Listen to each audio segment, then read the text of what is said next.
Friend, welcome to back my YouTube channel Learning and Speaking English with the Sony. Friends, I am here with the another sentence. Sentence is that you don't need to giving respect to that person who is showing you his pride, his money, his fame, and his handsome. If he is money man, if he is famous man, if he is handsome man, then all that for him.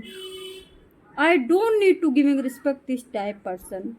This type person, cruel person and illiterate person. If he had earned money by hard working, then he never showed pride and arrogance.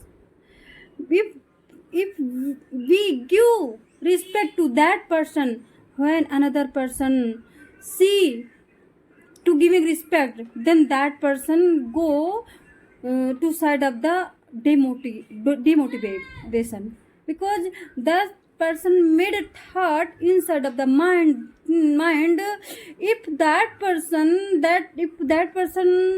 earn money without hard working and easily, then I can earn money easily.